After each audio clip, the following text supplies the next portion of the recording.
মোৰ ছাত্ৰ-ছাত্ৰীসকল তোমালোকৰ যেটো হৈ গ'ল যোৱাকালি এনএমএছ পৰীক্ষা নিশ্চয় ভালে হৈছে তোমালোকৰ এনসাৰ কিখন মই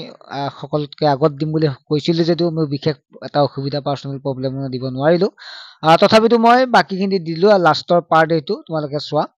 আৰু কিমান নম্বৰ পালা তোমালোকে কমেন্ট সেকশনত জনাই দিবা দুইটা পাৰ্ট মিলি অৰ্থাৎ কিমান মাৰ্কস পালা ছাত্ৰ-ছাত্ৰীসকল প্ৰথম যে আমি চাও 46 নম্বৰ প্ৰশ্নটো উত্তৰ হ'ব C2 হ'ব মই জাস্ট এনসাৰ কিটা কৈ দিছো বাকি কিটা নিচিনাকে 47 নম্বৰ প্ৰশ্নৰ উত্তৰটো যে চাও তেলে B2 হ'ব 48 নম্বৰ প্ৰশ্নটোৰ উত্তৰটো হ'ব C2 48 ৰ 49 ৰ B2 হ'ব 50 ৰ এনসাৰটো হ'ব C2 51 ৰ হ'ব D2 52 ৰ হ'ব C2 ছাত্ৰ-ছাত্ৰীসকল ইয়াৰ পৰা তোমালোক জনাও যে তোমালোকৰ এটা কোৰ্স অনা গৈছে তোমালোকে যেনেকৈ এনএমএছ পৰীক্ষাত তোমালোক পঢ়ুৱা গ'ল তাত ঠিক তেনেকৈ তোমালোকক এনএমএ যেটো ক্লাছ টেক্সৰ টেক্সট পেপাৰ অৰ্থাৎ সায়েন্স মেথছ আৰু সোশ্যাল সায়েন্সৰ ওপৰত তোমালোকৰ ক্লাছ হ'ব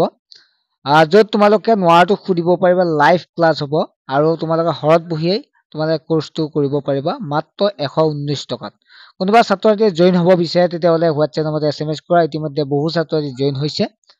আমি যদি চাও 52 নম্বৰ এনসাৰটো হ'ব C2 53 নম্বৰ প্ৰশ্নৰ উত্তৰটো হ'ব C2 54 ৰ এনসাৰটো হ'ব A2 55 নম্বৰ যেটো প্ৰশ্ন আছে হিয়াৰ হ'ব উত্তৰটো হ'ব D2 56 নম্বৰ প্ৰশ্নটোৰ এনসাৰ B হ'ব 57 ৰ B হ'ব 58 ৰ C হ'ব 59 ৰ B হ'ব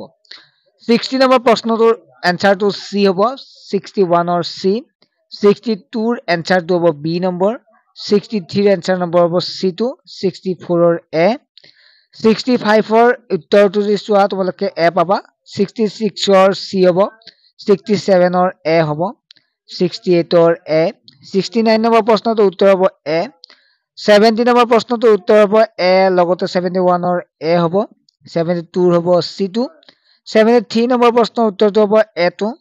তাৰপিছত 74 নম্বৰ যেটো আছে ইয়াৰ উত্তৰটো হ'ব A2 79 ৰ প্ৰশ্নটো হ'ব C2 76 ৰ A 77 ৰ C 78 ৰ B 79 ৰ B তাৰপিছত 80 হ'ব A2 81 ৰ C2 82 ৰ A2 83 ৰ A2 হ'ব এনসাৰ 84 ৰ হ'ব D এনসাৰ 85 ৰ হ'ব A2 86 ৰ হ'ব A এনসাৰ 87 ৰ A 88 ৰ B 89 ৰ A আৰু 90 ৰ হ'ব A ছাত্ৰছাত্ৰীসকল তোমালোকে গোটাই এনসাৰখিনি মই দি দিলো তোমালোকে এতিয়া কমেন্ট কৰিবা কিমান মাৰ্কস পালা ঠিক আছে লগতে তোমালোকে চেনেলটো সাবস্ক্ৰাইব কৰিবা ইয়াতে তোমালোকে বিভিন্ন ধৰণৰ টেলেন্ট সাৰ্চ এক্সামৰ ইয়াত পঢ়ুৱা হয় আৰু লগতে ক্লাছ 8 ৰ যেটো কোৰ্স আছে ইয়াত জয়েন হলে তোমালোকৰ ভাল হ'ব কাৰণ তোমালোকে এই ঠাণ্ডাত বেলেগত টিউচন কৰিব যাব নালাগে সেই সুবিধাখিনি মোবাইলতে পঢ়িব পাৰিবা মোবাইলৰ এটা সৎ ব্যৱহাৰ হ'ব সো ভালে থাকা ভালদৰে পঢ়া ভাল হ'ব ৰিজাল্ট তাৰ ওপৰত মই ভিডিও এটা বনাও কিমান পালে কাট অফ হ'ব তাৰ ওপৰত ঠিক আছে বাই